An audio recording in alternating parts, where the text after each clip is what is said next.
Жипти тез койбой. Нарын дарыясына түшүп кеткен 5 жана 8 жаштагы балдарды издөө иштеринен жыйынтык чыга элек. Алардын бири Нарын шаарынан, экинчиси Аксы районунун Кум айылынын тургундары болуп, окуя бир күндө катталган. Андан мурдараак балык улаганы барып суу агып кеткен Тогуз-Тороо районунун 41 жаштагы тургуну дагы табылды элек.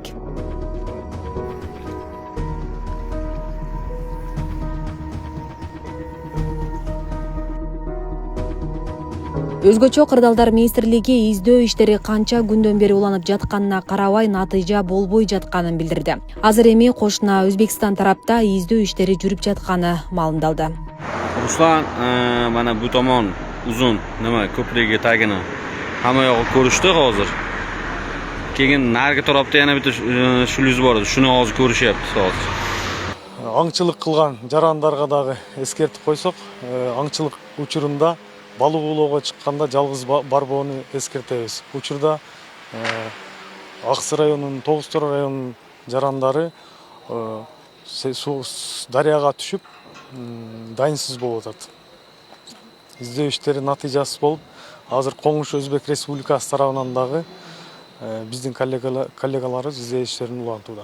Тилекке каршы мындай кырсык 11 апрелде Жалал Абад облусунун Базаркоргон районунда да катталды. 4 жаштагы бала Караүңкүр дарыясынын жээгинде ойноп жатып сууга агып кеткен. Ал дээрлик 1 чакырымдай аралыкка агып барып, жансыз денесин жергиликтүү тургундар суудан алып чыгышкан.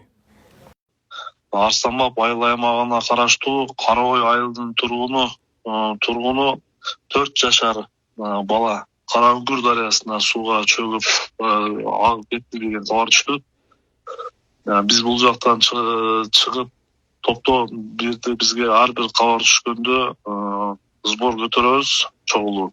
Биз чогулуу учурунда өз атасы тарабынан табылды деген маалымат түшүп, ошо менен кайтып токтоо сигналын алдык. Буну мен эмнени айтып кетмекчимин, жаз келип бизде алдыда штурмойлор берилип жатат, жамгыр катуу жаайт деп ошол себептен ар бир ата эне өзүнүн балдарын кароосуз таштабай көзөмөлгө алып, основной жаш балдарды, чоң балдарды деле ушу суунун боюнда ойнобой, андан ары бизде бул жакта Кайырма көлү бар. Кайырма көлүнө дагы ошол барып көп жаш балдар түшүп, ошол жерде былтыркы жылдын эсебинен 2 жаран каза болгон.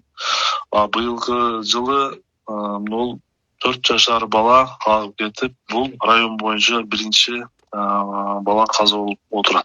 Өзгөчө Кырдаалдар министрлигинин Жалал Абад облусундагы башкармалыктын маалыматы боюнча быйыл жыл башынан бери сууга чөккөн 4-үчү учур. Алардын ичинен 3-өө жашы жете элек балдар болгон. Былтыркы жылы Дубанда жарандар сууга чөккөн 9 учур орун алган. Кырсыктардын көбү жазгы суу ташкыны мезгилинде дарыя жээгинде коопсуздук эрежелерин сактабагандыктан болууда. Мындан улам куткаруучулар ата-энелерди балдар суу жээгинде жүргөндө кайдыгер болбоого чакырат.